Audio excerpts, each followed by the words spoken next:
안녕하세요. 따뜻하고 편안한 목소리로 책 읽어드리는 이나읍입니다. 한 주간 잘 보내셨나요? 오늘 읽어드릴 책은 인류의 조건이라는 책인데요. 이 책이 국내 첫 출간 후 18년 만에 복간되었다고 하네요. 2005년 절판 이후에도 찾는 사람이 너무 많아서 중고가로 몇십만 원에 거래되기도 했다고 하더라고요. 이 책은 일본 메이지 대학교 교수로 재직 중인 사이토 다카시의 대표작으로 누적 1000만 부 이상의 판매 부수를 기록하고 있다고 합니다. 이 책에서 작가는 한 분야에서 통달한 전문가, 즉 인류가 되기 위해서는 근본적인 조건 세 가지인 훔치는 힘, 요약하는 힘, 추진하는 힘을 갖추어야 한다고 하는데요. 날이 갈수록 복잡해지는 사회현상과 넘쳐나는 정보의 홍수 속에서 이 세 가지 조건은 반드시 필요한 능력이라고 강조하고 있습니다. 시대가 바뀌고 세월이 흘러도 언제나 근본이 가장 중요하기 때문이죠. 그 변하지 않는 근본인 세 가지 힘, 어떤 내용인지 함께 들으러 가보시죠. 구독과 좋아요, 그리고 전체 알림 설정 해주실 거죠? 감사합니다.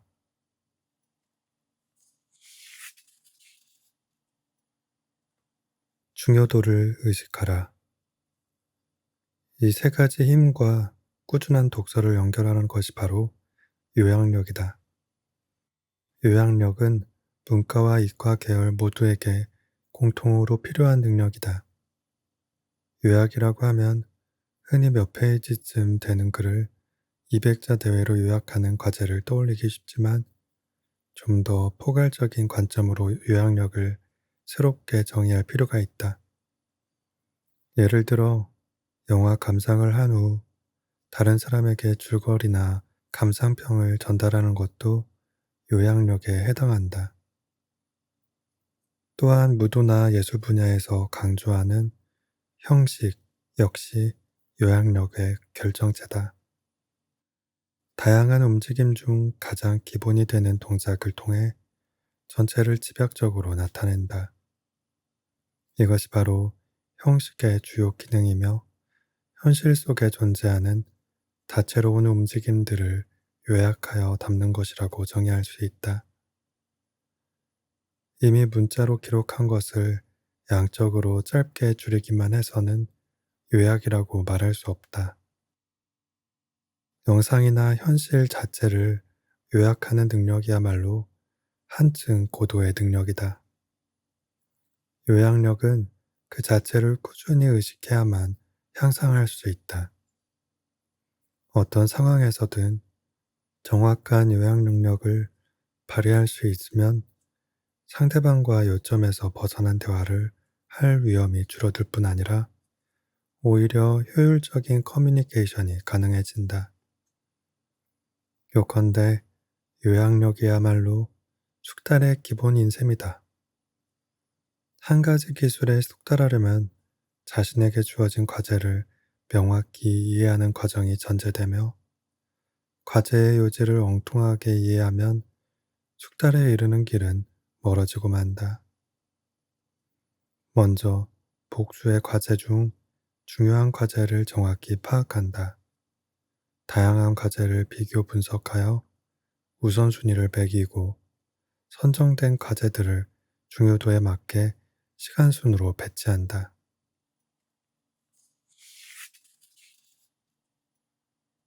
자신에게 적합한 커리큘럼을 구성하기 위해서는 변수가 많은 속성의 현실 자체를 요약할 수 있는 능력이 요구된다.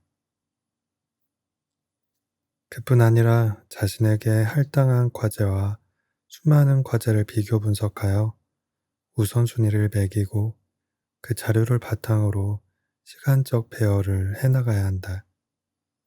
이것이 이른바 커리큘럼 구성 능력이다. 본인에게 적합한 커리큘럼을 구성하기 위해서는 다양하고 변화무쌍한 속성을 가진 현실을 제대로 인지하고 요약하는 힘이 필요하다. 요약의 기본은 핵심을 남기고 그 외의 주변 요소는 과감히 버리는 것이다. 버린다고 해서 무작정 쳐내는 것이 아니라 남겨둔 핵심 속에 어떤 형태로든 녹여 버려지는 요소에도 가치를 부여하는 것. 이러한 요약이 가장 이상적인 요약이다. 요약이란 결국 중요도를 파악하는 것이다. 회의 자리에서 대부분의 시간을 형식적인 보고에 할애하느라 정작 의사결정이 필요한 중요사항은 제대로 논의조차 못하는 상황이 적지 않다. 이런 상황이 발생하는 가장 큰 이유는 중요도에 대한 의식이 부족한 탓이다. 형식적인 절차에 치중하다 보면 시간을 효율적으로 분배하지 못하고 에너지를 낭비하게 된다. 중요도가 낮은 문제에 80% 이상의 에너지를 소모하는 웃지 못할 상황이 발생하는 것도 같은 이유다. 중요도의 오류를 방지하려면 80% 이상의 시간과 에너지를 중요한 사항에 쏟을 수 있도록 항상 비축해 두는 것이 좋다. 시험지 테스트는 보통 주입식 교육의 도구라는 이미지가 있어 부정적으로 인식하는 사람이 많다. 하지만 시험지 테스트야말로 중요도를 의식하는데 대단히 효과적인 방법이다.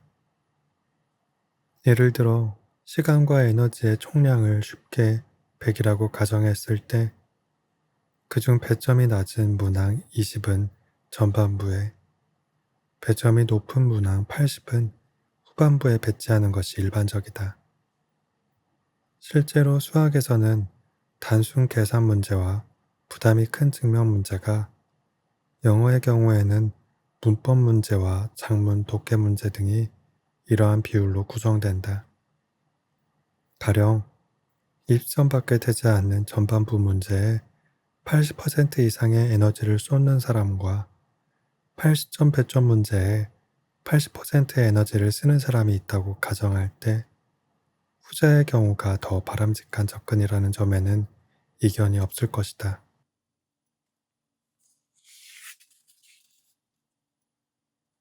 나 역시 한때는 비중이 크지 않은 문제에 시간과 에너지를 소모하느라 정작 중요한 문제에는 손도 대보지 못하는 실수를 경험한 적이 있으나 시험 공부를 통해 이러한 오류를 반복하는 과정에서 에너지를 적절하게 분배하는 능력의 중요성을 깨닫게 되었다.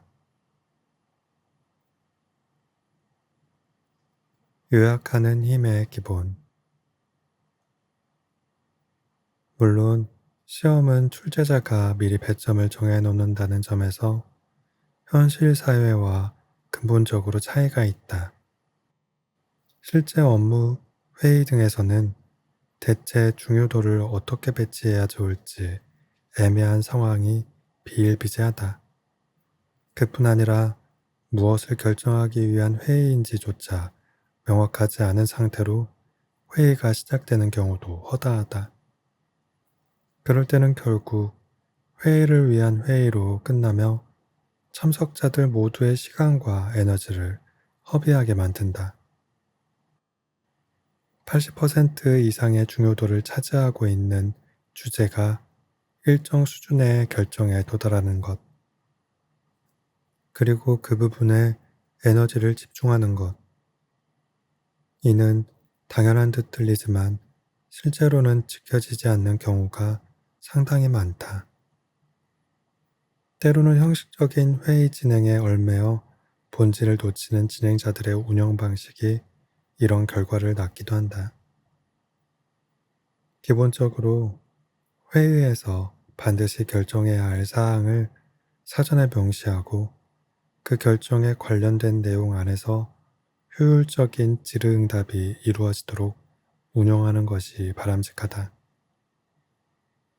회의 문서와 보조 자료들은 회의 시간 절약에 도움을 주지만 문서 설명에 너무 많은 시간을 할애하는 것은 주객이 전도된 것이다.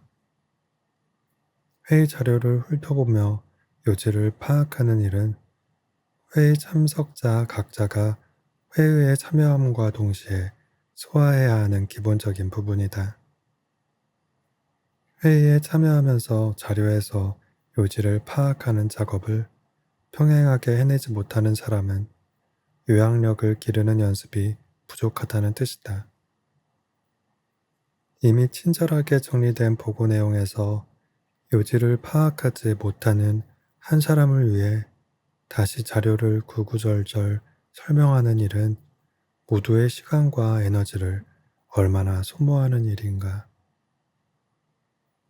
예상컨대 회의에서 허비된 에너지를 수시로 환산해보면 생각보다 어마어마할 것이다. 참여한 사람들이 일정 수준 이상의 요약력만 갖추어도 이러한 소모는 어느 정도 예방할 수 있다.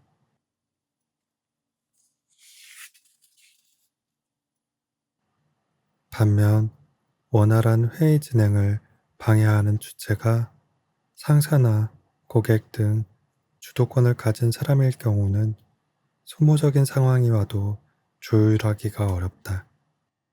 예를 들어 회의의 의사결정권자가 요점을 벗어난 이야기를 장황하게 들여놓으면서 회의 진행을 어렵게 만들면 모든 참여자의 시간과 에너지를 빼앗는 꼴이 된다.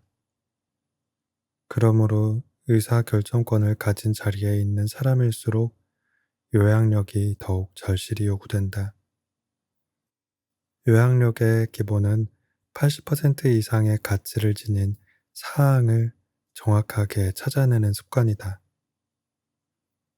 특히 스포츠 분야에서는 80% 이상의 비중을 차지하는 기술을 연마하는 데 에너지를 투입하는 것이 빠른 숙달의 기본이다. 예를 들어 축구에서의 오버헤드킥은 실제 경기에서 자주 쓰이는 기술이 아니다. 하지만 기술 자체가 워낙 화려하고 동작이 크기 때문에 하이라이트 장면 등에 자주 등장할 뿐 아니라 축구를 소재로 한 만화에서도 끝판왕, 필살기 같은 이미지로 그려진다. 이 때문에 축구 꿈나무들은 그 모습을 동경하여 오버헤드킥 연습에 열정을 쏟아붓기 쉽다. 하지만 정작 실제 경기에서는 포지셔닝이나 트래핑 등의 기술이 더 중요하다. 화려하게 눈에 띄지는 않지만 볼 경합 상황에서 수시로 사용되는 기본 기술이기 때문이다. 이처럼 실전에서 자주 사용하는 기본 기술 연습에 에너지를 집중하는 것이 숙달로 가는 지름길이다. J리그 소속의 프로 축구팀인 가시마 앤틀러스의 지코 코치는 팀을 우승으로 이끈 비결을 묻는 기자들의 질문에 반복 연습을 통해 기본기를 철저히 다지는 것이라고 답했다. 인류 선수일수록 80%인 기본기를 꾸준히 반복하여 체화화하는 것이 얼마나 가치 있고 중요한지 정확하게 인지하고 있다. 흔히 이야기하는 형식과 같은 개념은 결국 기술을 압축한 것이다. 이러한 개념의 장점은 중요한 기술에서 모든 에너지를 철저하게 투입할 수 있는 상황을 만들어주는 데 있다.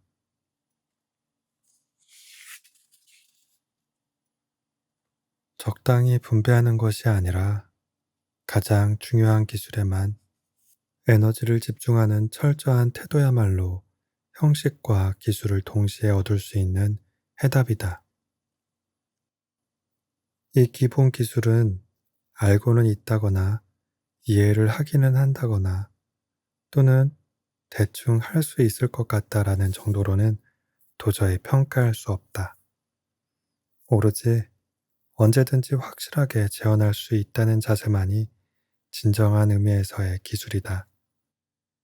이렇듯 자신의 모든 에너지를 쏟아부어 몸으로 익힌 특기를 기반으로 삼은 후에야 스타일이 만들어진다.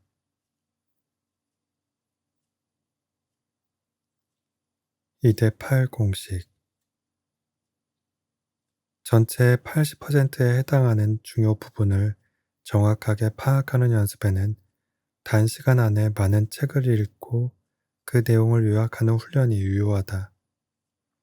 다독을 어려워하는 사람 중에는 끝까지 완독해야만 책을 읽은 것이라는 강박을 가진 사람이 많다. 이 생각에 집착하게 되면 언젠가 막다른 길을 만나게 된다.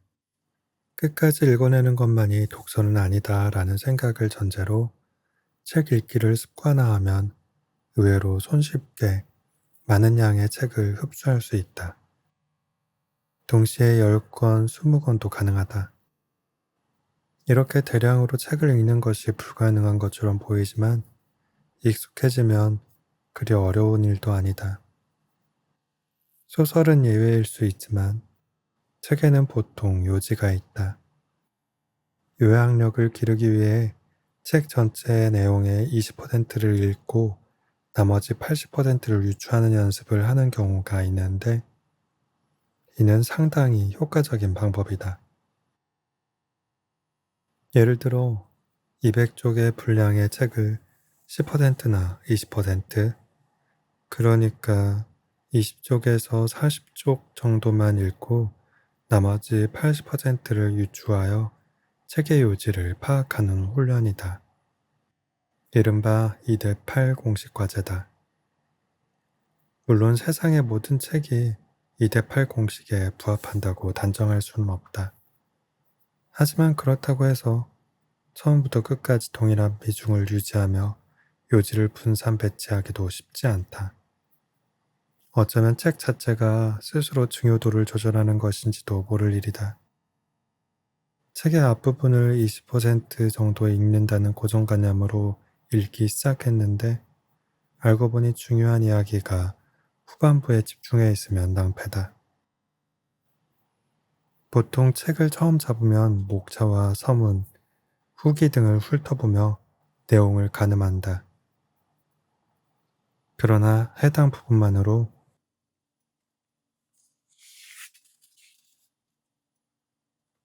책 전체를 유추하려 든다면 일반론적인 요약에 머물기 쉽다. 물론 그 정도면 그 책을 쓴 취지 정도는 이해할 수 있지만 구체적으로 흥미로웠던 내용이나 표현 같은 부분은 담지 못해 흔하고 무미건조한 요약문 정도로 전락할 위험성이 크다. 시중에 넘치는 서평 중에도 목차를 짜깁기 한 듯한 형식적인 요약과 무책임한 비판으로 끝맺는 경우가 부지기수다. 정작 해당 책의 진정한 매력을 사실적으로 전달하는 역할에는 관심이 없는 것이리라.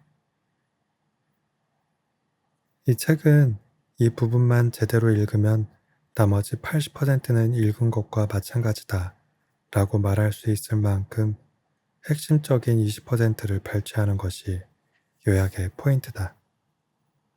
이 점을 깨달았다면 요약력 향상은 빠르게 이룰 수 있다. 전체의 20%를 토대로 나머지 80%를 유추하고 파악하는 것. 이 방법을 나는 2대8 공식이라고 부른다. 이 공식은 비단 독서뿐 아니라 우리 생활 전반에 걸쳐 다양한 형태로 응용할 수 있다. 독서를 통해 2대8 공식을 기술화하기 위해서는 아주 짧은 시간 안에 여러 권의 책을 요약해야 하는 상황을 만드는 것이 가장 좋은 훈련 방법이다. 최근 대학교 수업에서 내가 자주 적용하는 방법인 순간 다독술이 그 예다. 우선 학생 10명 정도를 동그랗게 앉힌 다음 중앙에 가득 쌓아놓은 책들 속에서 자신이 가장 관심 가는 분야의 책을 고르게 한다. 그리고 3분 동안 자신이 선택한 책을 훑어본 후 돌아가면서 그 책의 요지를 발표하는 것이다. 생각하기에 따라서는 겨우 3분 안에 책 한 권의 요지를 파악하라는 것이 무리한 주문일 수도 있다. 하지만 막상 강의 시간에 이 과제를 내보면 3분이라는 짧은 시간 안에 책의 요지를 정확하게 짚어내는 학생이 있다. 즉, 불가능한 기술이 아니라는 뜻이다. 약간 버겁기는 하지만 막상 해보면 못할 것도 없는 기술이다. 연습 효과도 뚜렷하여 몇 차례 반복해보면 학생들도 나름의 요령을 파악하기 시작한다. 처음에는 초조한 마음만 가득한 채 갈피를 잡지 못하던 학생도 다른 학생의 요령이나 비법을 듣고 연습하다 보면 3분이라는 짧은 시간을 훌륭히 활용하는 기술을 터득한다. 순간 다독술의 요령 몇 가지를 소개하면 먼저 키워드와 질문을 적절하게 설정하는 방법을 들 수 있다.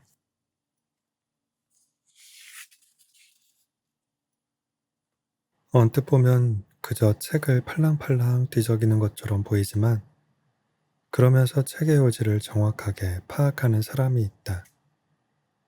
이런 사람은 중요한 부분을 찾아서 읽는다기보다 오히려 중요한 내용들이 알아서 그 사람의 눈에 들어온다는 표현이 어울릴 정도로 감각이 발달해 있다.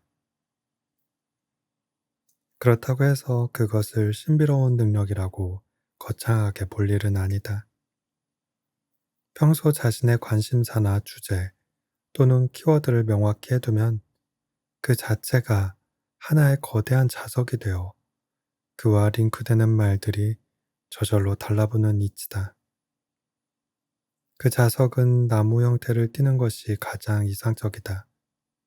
즉, 나무 기둥이 되어줄 질문이나 키워드를 단단히 설정해 두고 그 위에 수많은 정보가 쌓이면 이것이 양분이 되어 감각이 가지를 치고 지식의 잎이 무성해지는 것이다.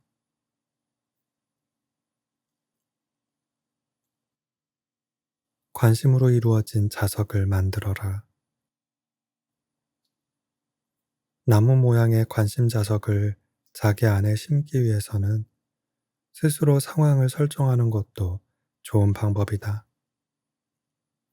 책을 집어들고부터 1, 2분 정도는 이 책에서 얻어야 할 것은 무엇인가를 먼저 정해보는 연습도 효과적이다. 책을 읽기 전에 여기서 이것 정도만 알면 책의 80%를 파악한 것이나 다름없다 라는 구체적 목표를 머릿속에 그려보면 이 목표가 중심이 되어 그와 관련된 정보들이 끌어당겨지면서 거대한 자석 기둥이 생겨난다. 회의를 효율적으로 운영하기 위해서는 이번 회의에서 반드시 결정해야 하는 것은 무엇인가? 즉, 과제를 명확히 설정하는 과정이 필수적이다.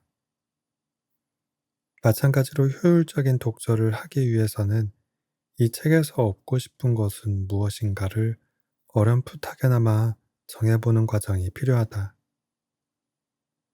독서를 통해 얻고자 하는 것, 즉, 과제를 파악하는 것이 궁극적인 목표라는 마음으로 독서에 임하면 대량의 책도 무리 없이 읽어낼 수 있다. 중심이 될 질문을 설정할 때는 제목이나 목차 또는 후기 등을 참고하면 좋다. 여기서 중요한 것은 기둥이 되어줄 질문을 설정하는 습관들이기다. 이러한 습관이 완전히 몸에 배면 요약력은 자연스럽게 따라온다. 더불어 키워드를 정해보는 연습도 매우 효과적이다.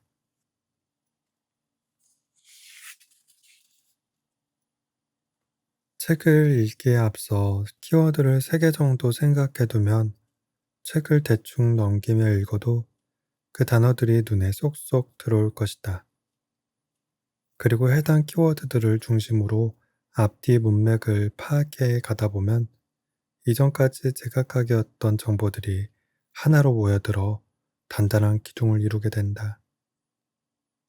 그 다음 두세 개의 키워드를 조합하여 하나의 견해로 다듬어가는 작업을 진행하다 보면 자연스럽게 그 책의 요지가 드러난다.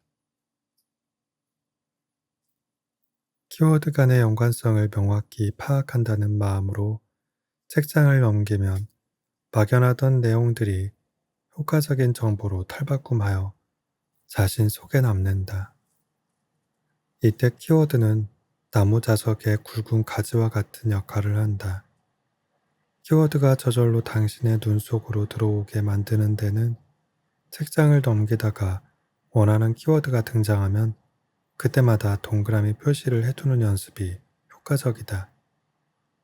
특히 이 훈련법에서는 키워드 이외에는 눈길을 주지 않고 해당 키워드가 나왔을 때 재빨리 표시하는 것이 중요하다. 이러한 연습을 반복하면 책장을 최대한 빨리 넘기는 방법과 단시간 안에 시선을 골고루 분배하는 요령도 서서히 익힐 수 있다.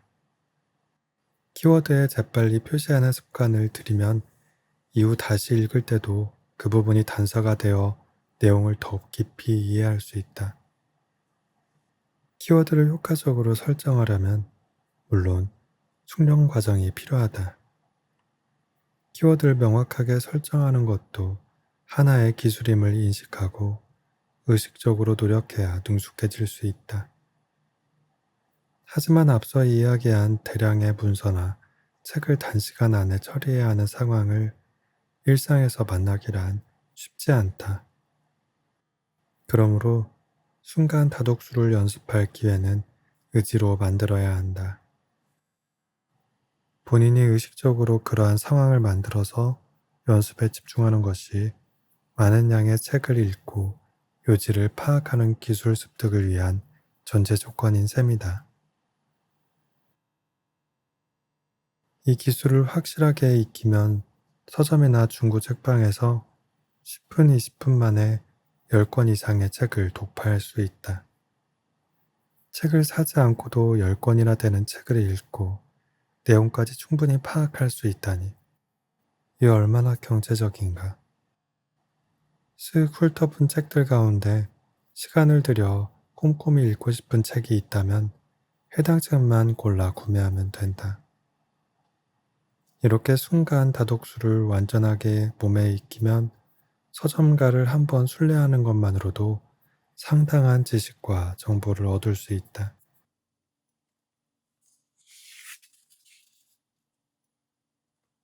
요약력이나 순간 다독술과 같은 기술은 학자들처럼 작업적으로 책을 많이 읽어야 하는 사람뿐 아니라 일반인들에게도 매우 유용한 기술이다. 때로는 긴 시간을 들여 짧은 문장을 구석구석 음미하는 훈련도 필요하지만 그보다는 10분 안에 여러 권의 책을 독파하는 능력이 더 중요하다. 자신에게 꼭 필요한 책을 정확하게 고르기 위해서라도 배경 지식의 범위를 넓혀두는 것이 좋다. 단시간 내에 여러 권의 책을 간파할 수 있게 되면 지식의 퀄리티 측면에서 에너지 효율 역시 현저히 높아질 것이다. 얼마 안 되는 시간에 여러 권의 책의 요지를 파악하는 기술은 그 자체가 기본 기술임을 인식하는 것만으로 상당한 숙련 효과를 보인다. 국어 시험에나 나올 법한 아주 미묘하고 세세한 해답을 찾는 능력도 중요하지만 많은 사람이 타당하다고 공감할 수 있는 키워드를 찾아 짧은 시간 안에 요약해내는 기술은 실천적인 방법이라 할 수 있다. 영어의 장문 독해 파트너에서는 다음 중 본문의 내용과 일치하는 것을 세 가지 고르시오와 같은 문제가 자주 출제된다. 물론 모국어라면 시간이 필요하지 않을 정도의 헤맬 일 없는 종류의 문제다. 이런 문제는 본문의 요지를 제대로 반영한 선택지를 고르기만 하면 그만이다. 현실적으로 봤을 때 아주 미묘하여 저자 본인도 정확히 설명하기 어려운 저자의 심리 상태를 억지로 추측하는 연습보다 대량의 문자 정보 속에서 80% 이상의 타당한 내용을 정확하게 파악하는 훈련을 하는 편이 훨씬 유익한 일이다.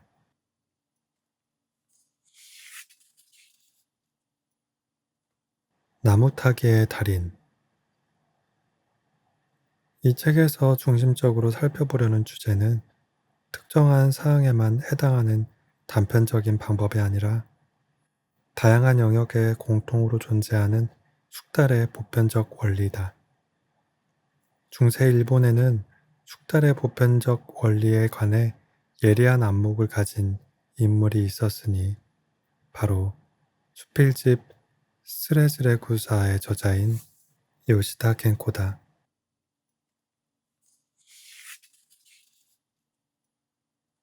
겐코는 법사지만 종교를 초월한 현세적인 인생의 교훈이 담긴 그의 작품은 시대를 넘어 널리 공감을 얻었다.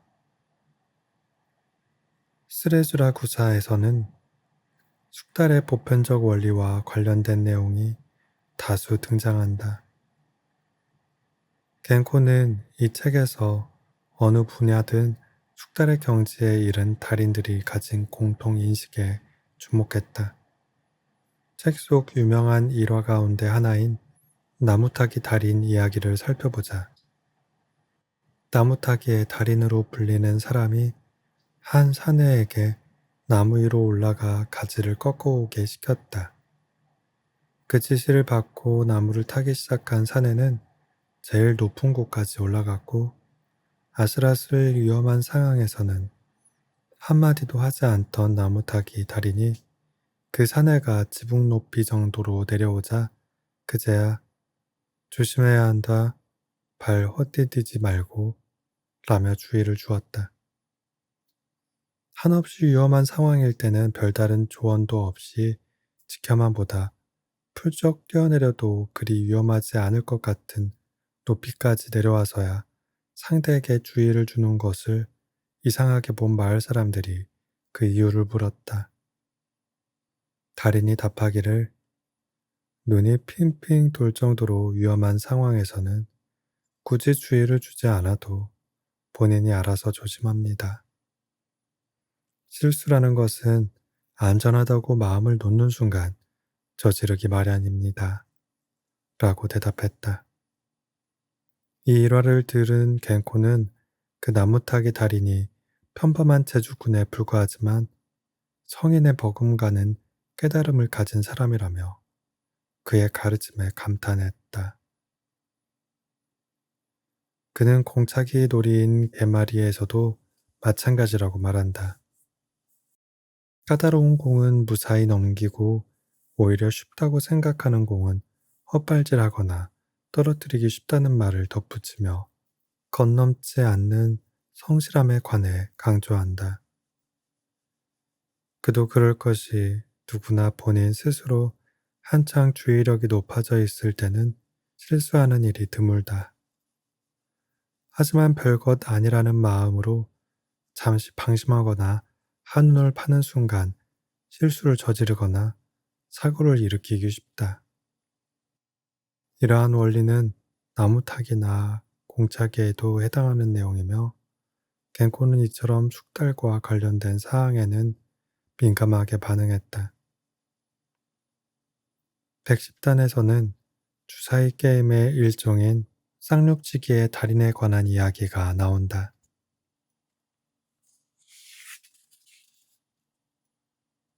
던졌다 하면 무조건 이기는 사람에게 그 비결을 물었더니 어떻게든 이기겠다는 마음으로 던져서는 안 됩니다. 그저 실수하지 않겠다는 마음으로 주사위를 던져야 하죠. 실수하지 않으려면 어떻게 해야 하는지 생각해보고 실수를 일으키는 방법을 피해 지더라도 조금이나마 시간을 버는 방법을 선택해야 합니다. 라고 답했다. 이 대답을 들은 겐코는 이것이야말로 가히 도를 깨달은 사람의 가르침이라고 평가하며 자기 자신을 돌보고 나라를 다스리는 이치도 이와 같다고 말했다.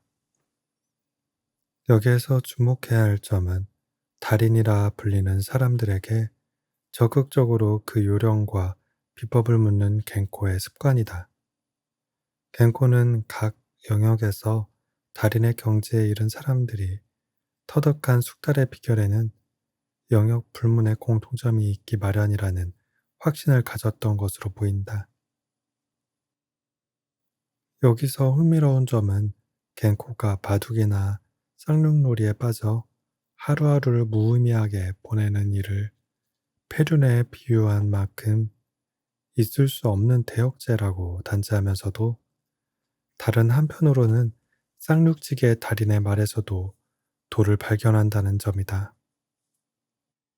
이 대조적인 모순을 관대하게 끌어안는 모습에서 겐코 법사의 인품과 대범함을 짐작할 수 있다. 물론 아량 넓은 요시다 겐코의 눈에도 가치 없는 일은 있다. 그러나 그는 단순히 겉으로 드러나는 가치에만 휩쓸리지 않고 설령 비천하고 보잘것없어 보이는 장래의 일이라도 그 방면에 달인이 발견한 인식이 있다면 높이 평가해야 한다고 말했다. 그뿐 아니라 이러한 인식은 불도의 수행이나 나라를 다스리는 일에도 통용하는 보편적 원리로 삼아야 한다고 주장했다. 그러한 점에서 볼 때 겐코는 숙달의 보편적 원리에 관심이 높았음을 알 수 있다. 이어 150단에서도 겸손함과 성실함에 관한 이야기가 등장한다. 무언가 예술적 기술을 익히려 할 때 서투른 초보자 단계에서는 모든 것이 어중간하니 사람들에게 알리지 않는 것이 낫다. 스스로 확실히 습득을 한 다음에 사람들 앞에 서는 편이 훨씬 고상한 방법이다. 라는 생각을 하는 사람은 평생 한 가지 기술도 제대로 얻지 못한다고 잘라 말한다. 이와 반대로 처음 미숙한 단계부터 그 영역의 달인들과 의견을 나누는 것이 중요하다. 웃음을 사고 지적을 받아도 부끄러워만 하기보다 당당하게 넘기고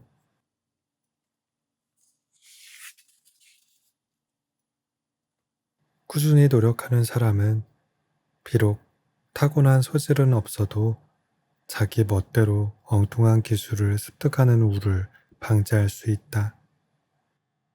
엉뚱한 곳에 시간과 에너지를 허비하지 않고 차근차근 경험을 쌓아 나가다 보면 결국에는 숙달의 경지에 올라 타의 추종을 불허하는 명성을 얻을 것이다.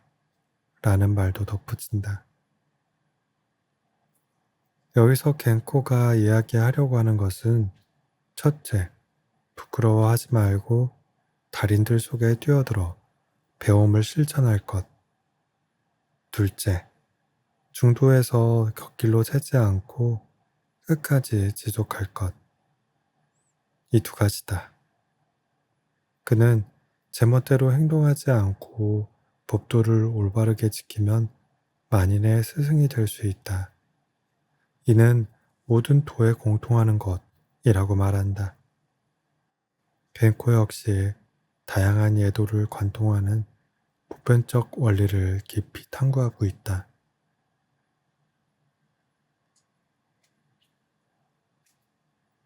징조를 읽는 힘. 겐코가 분석한 달인의 공통적 인식 가운데 달인일수록 공포를 정확히 예측한다라는 말이 있다. 앞서 이야기한 나무타기의 달인도 일반 사람들이 안전하다고 느끼는 곳에서 오히려 위험을 예측하고 있음을 볼 수 있다. 이것이 바로 이를 완벽하게 수행하는 요령이다. 주사위 놀이의 달인도 마찬가지다. 이기기 위해 던지면 자신도 모르는 사이 욕심이 생겨 악수를 두기 쉽다. 하지만 가능하면 지지 않겠다는 마음으로만 던지면 의외로 실패할 위험이 적어진다. 항상 최악의 상황을 염두에 둠으로써 냉정하게 대처할 수 있기 때문이다. 위험을 미연에 예측하고 방지하는 능력이 달인이 되기 위한 증거라는 사실을 뒷받침하는 에피소드가 여기 있다. 승마의 달인 이야기가 그것이다. 승마의 명수인 아다치 야스모리라는 사람은 말을 끌고 나올 때 그 말이 두 다리를 앞으로 모으고 문턱을 넘으면 이 말은 힘이 너무 넘쳐서 사나운 녀석이군 하면서 안장을 다른 말로 옮겼다. 그리고 문턱을 넘을 때 두 다리가 문턱에 닿으면 이 녀석은 너무 둔해서 사고를 낼 말이야 라며 타지 않았다고 한다. 겐코는 야스모리의 신중함을 도를 모르는 사람이 어찌 이런 두려움을 알겠는가 라며 감탄했다. 만약 말을 모르는 초보자였다면 아무 생각 없이 말에 올라탔으리라.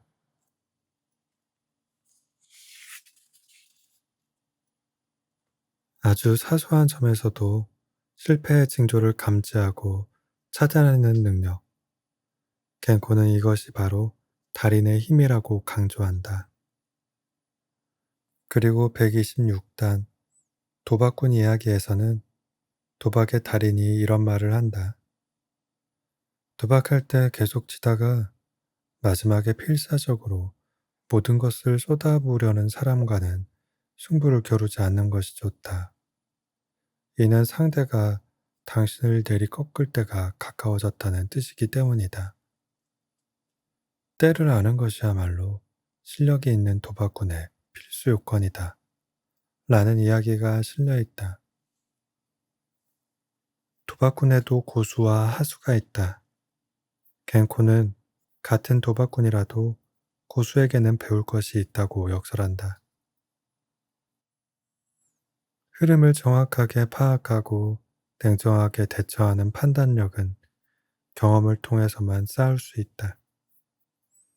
한 가지에 깊이 파고들어 경험을 쌓아가는 사람들에게는 공통적인 인식을 발견할 수 있다는 것이 겐코의 지론이다.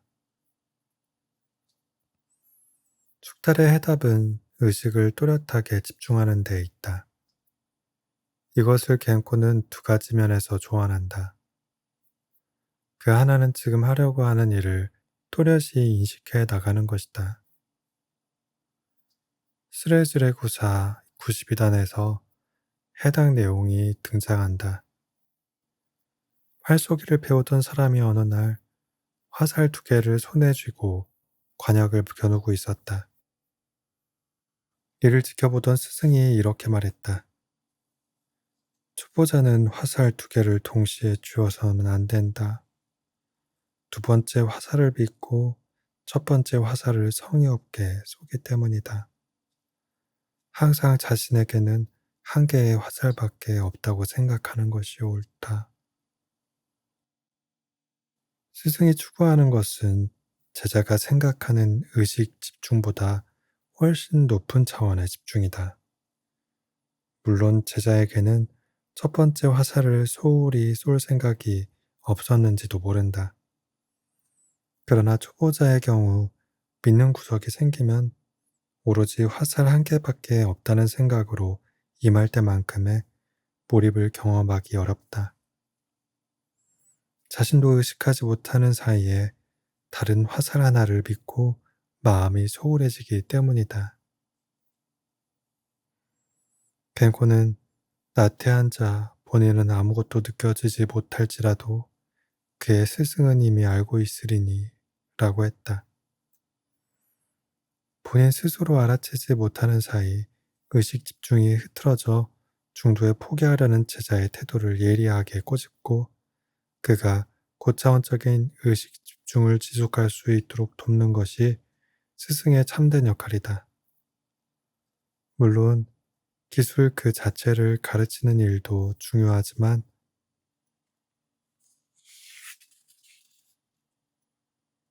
자기 일에 분명한 의식을 갖고 이를 유지하고 수련을 통해 그것을 하나의 기술로 만들어 갈 수 있도록 돕는 것이 더욱 가치 있는 일이다. 겐코는 이 점이야말로 모든 영역에 걸쳐 적용되는 가르침이다. 라며 보편화했다.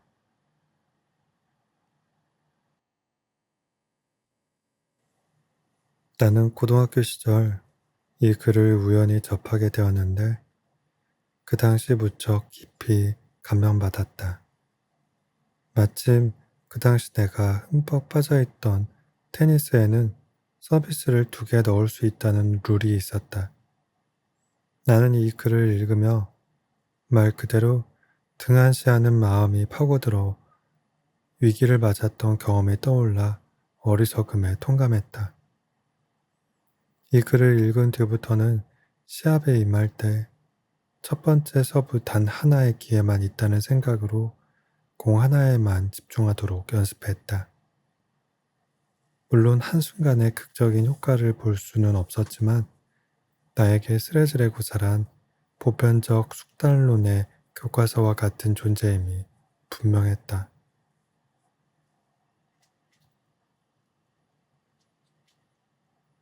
에너지의 집중, 의식 집중에 관해 앞서 소개한 화살 이야기가 미시적 차원이라고 한다면 겐코는 거시적 차원에 관한 집중도 역설한다. 188단에는 이러한 이야기가 실려 있다. 한 사람이 부모에게 설법을 생활의 수단으로 삼는 설경사가 되거라 라는 권유의 말을 들었다. 이 말을 들은 그는 설경사가 되기 위해 가장 먼저 말타기를 배웠다. 사람들이 설법을 듣기 위해 말을 데려와 그를 모셔가려고 할 때 낙마한다면 어설프고 한심하게 볼 것이라는 생각에서였다. 더불어 설법이 끝난 뒤 그 집에서 술이라도 권하면 그 자리에서 선뜻 부를 수 있도록 유행가도 연습했다. 아무런 재주가 없는 사람으로 보여 비웃음을 사고 싶지는 않았기 때문이다. 이 2가지 재주를 배우고 익히면서 요령을 터득하게 되자 그는 점점 더 잘하고 싶어져 바지런히 연습했다. 그러나 그 일에만 몰두한 나머지 가장 중요한 설경은 배우지도 못한 채 나이를 먹고 말았다는 이야기다. 젊은 시절에는 여러 가지 일에 뜻을 두어 이름을 알리거나 권위를 얻고자 하지만 아직 시간이 많다는 생각에 게으름을 피우며 눈앞에 보이는 일에만 신경을 쏟아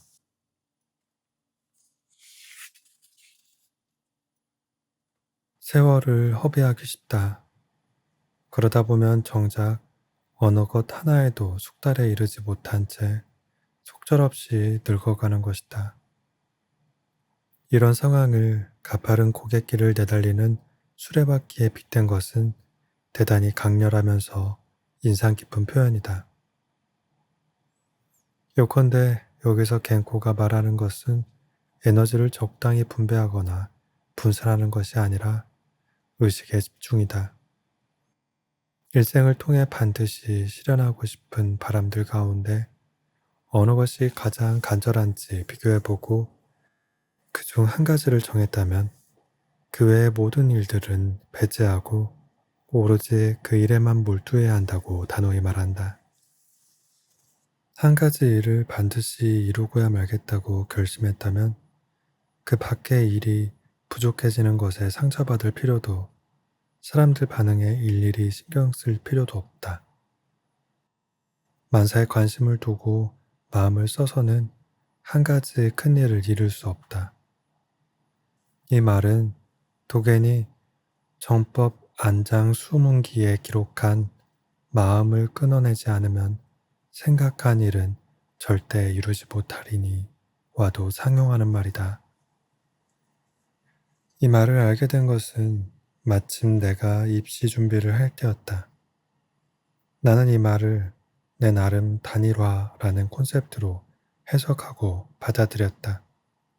여기저기 적당한 발을 담그고 슬쩍슬쩍 파보는 것이 아니라 여기다 싶은 한 곳을 정해 온갖 힘과 마음을 쏟아 저 깊이 안방까지 뚫어나가다 보면 언젠가는 마르지 않고 샘솟는 우물을 파낼 수 있으리라는 신념이 끌어올랐다. 이 말은 무언가 기술을 얻고자 하면 양적인 축적이 선제되어야 질적인 변화를 끌어낼 수 있다는 결론으로 이어진다. 미시적인 집중도 필요하지만 그보다 더 중요한 것은 자신이 지금 무엇에 집중해야 하는지 판단하는 거시적 관점이다. 물론 이 작업은 한 사람이 가진 삶의 의미를 좌우할 만큼 중요한 사안이므로 판단하기 쉽지 않은 것이 사실이다. 겐코는 바둑에 얽힌 에피소드를 소개하며 이 점을 다시 한번 강조한다. 바둑에서는 작은 이익을 버리고 큰 이득을 취할 줄 알아야 한다. 바둑돌 3개를 버리고 10개를 선택하기란 어려운 일이 아니다. 그러나 바둑돌 11개를 얻으려 10개를 버려야 한다는 선택은 대단히 어렵다.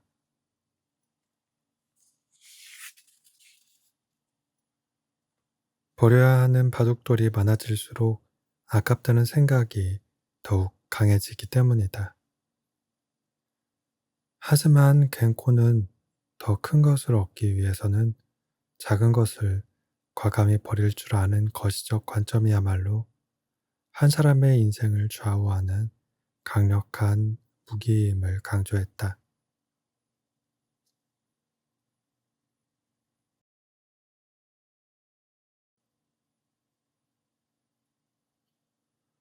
오늘도 끝까지 들어주신 꿀밤님들께 진심으로 감사드립니다.